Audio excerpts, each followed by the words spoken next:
person that you're looking at on a screen is a person with a brain and a heart and emotions and issues that I face, and so do you, and so does Alex, and so does every single person in this room. So you just, I think just mutual like respect and decency, and know that what you say can have impact, and know that,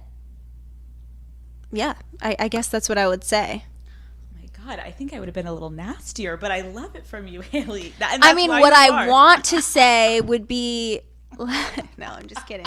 No, like that, I always made the joke of like, I think if I sat down with any of those people and they would walk away being like, you know what? I get it. Like, I respect her for that. I think we will always have more in common than we don't. That's like where everything comes from for me. So when I see people being nasty and like attacking me, I'm like, we probably like a lot of the same things. One of my last questions on this topic, because I'm just trying to get all of it, just like, let's wrap it in a bow. Yeah. So you never have to talk about this again. You're like, yeah, I wish. No, I literally never will. No. I'm like sweating. At any point, did Justin or literally anyone ever ask his ex to help put an end to the harassment that her fans put you through? No. What I will say is that she has been in this industry much longer than I have, and maybe there's something that she knows about, like it wouldn't fix anything. I think like a nice little heart on your TikTok could end it all. The thing is too is like I think that like everyone is just trying to like create separation, even though there's clearly like not always separation. I have no expectation. I would never expect someone to do that for me. Like, she doesn't owe me anything. I don't owe, neither of us owe anybody anything except like respect. I respect her a lot, and I think that like there's just no expectations. If that was something that she felt was necessary, then that would be amazing. But I just, I respect her. There's no drama personally. Have you guys ever spoken? Yes. And then like recently? No, I don't guess not recently, but like after your marriage? Yes. So that's why I'm like, it's all respect. It's all love. Mm-hmm. That's also why I feel like, well, if everybody on our side knows what happened and we're good, and we could walk away from it with clarity and respect, then like, that's fine. As long as you know you're good, that's really all that matters. Which had brought me a lot of peace. Mm-hmm. And I'm like, hey, we know what happened. Mm-hmm. It is what it is. You're never going to be able to like correct every narrative, and there's going to be new ones that come. It's totally never going to end. And that's why I get to the point where I'm like, that's why I didn't speak about a lot of this stuff, because I'm like, there'll be something new. There'll probably be something new from this interview. Oh, of course. Then I'm just like, you don't want to know what's going to come from this interview? Can you expand a little bit on how you guys built that trust and that bond? He's really honest. Like brutally honest, overly honest. I could ask him about any person, any past girl, anything, and he'd be like, oh yeah, like this, and this. Like, he doesn't have a problem being explicit. And I think that made me trust him a lot, because I'm like, there's nothing I don't know. There are so many people that listen to this show, and this airs in September. We have a huge election in November, and I just think it would be great to use the end of this episode and use this platform and our platforms to just emphasize why it's important to vote and just how much everyone needs to get out there. So why is voting in this year's election important to you, Hailey? It's important to me because I think, as everybody knows, we're in a very scary state in our country. We as women are living through a very terrifying reality right now. And I think what we've learned, what I took away in a big way from the overturn of Roe v. Wade, was the people that we elect in our states, in our cities, in our counties, they are so important. And that was something that I was like, shit, like, this is really the reality. We got to get on it. I felt very passionate the last election about just, please get him out of there. Like that was like, it felt like legit, like life or death, and it was in so many ways. And I still feel that even more now, because you've seen there's still so many terrible, scary things happening within our country. But I do think there's a chance for like change, and I always think there's an opportunity for change, and there's an opportunity to come together and stand up and make a difference. You've been open about the fact that people in your family have different political views than you. And I think that's probably the most relatable thing we'll talk about on the podcast today. And I think so many people can relate to that. How did you navigate that? Because it can get heated. Yeah, it was tricky, especially very personally, like my dad, my parents. It just got to a point where I found that we couldn't discuss it, which I think is okay. I believe what I believe. I am a fully formed woman now. I'm 25, turning 26. I know what I believe in and what I don't. I know what I stand for and what I don't. And obviously it's disappointing that the people that raised you could think so differently than you and have such a different perception that sounds crazy, and you're just like, how did I come from you then? I just don't get this. But it just causes too much disturbance and turmoil and argumentative back and forth that it's just like, it just can't be talked about. You're not going to change people. And it's funny because me and my sister have the same exact point of view, which is like nice, because at least I'm like, at least I got you. Like, at least, thank God. And then my mom, like, I'll try to talk to her about something. She's like, I'm from Brazil. So I'm like, okay. My mom's from Brazil, by the way. Oh my God. No, I appreciate that. I think it's always good to just, one, normalize people are going to have different views. But I do think regardless, like, just get out and vote, because it is so important this year specifically. For sure. So, and it's not something that I even, the last election, I was super vocal about it. I plan to do that every single time. It's something that I'm passionate about, for sure. So I appreciate you bringing it up.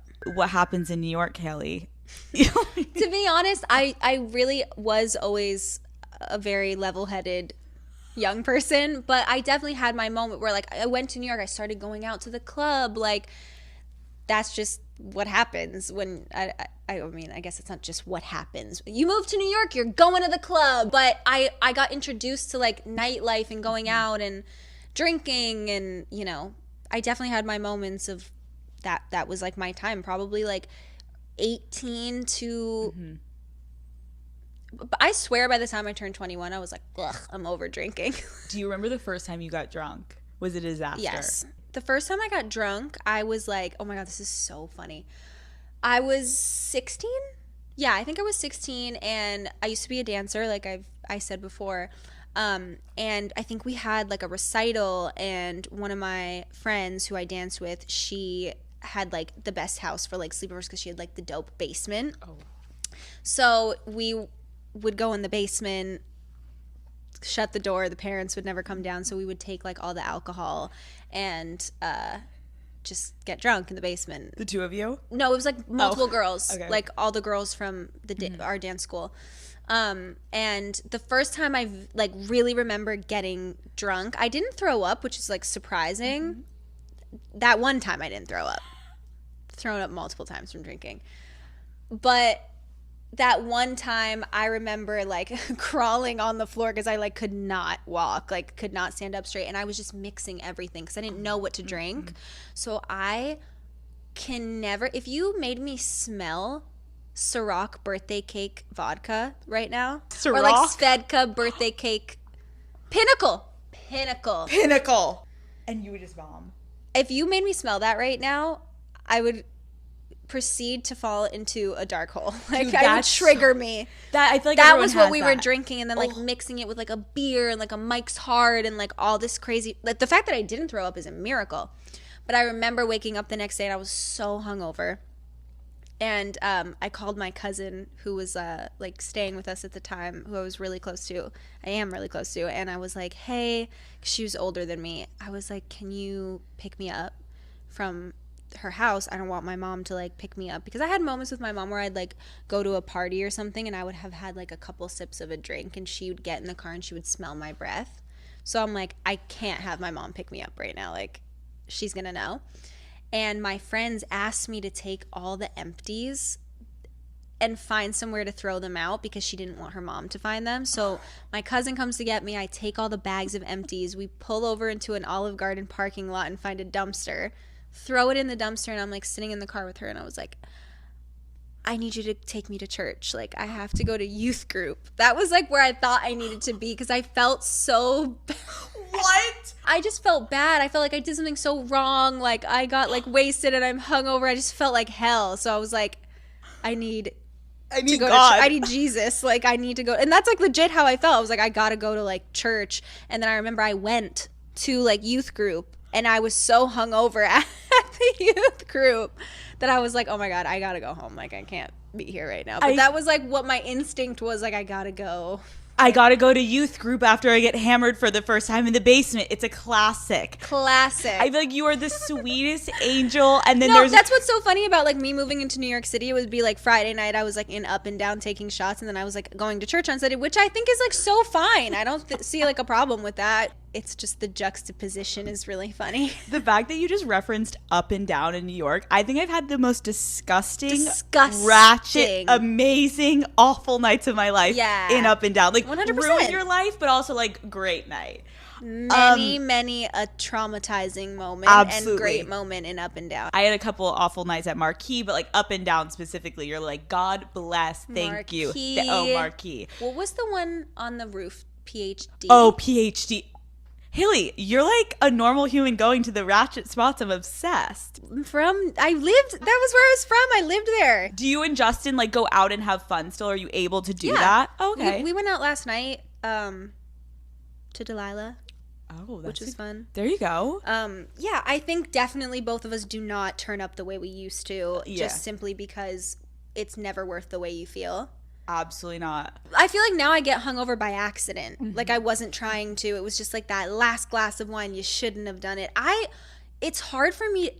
When I was 18 to 20, I felt like I was drinking 4 times my body weight and was fine.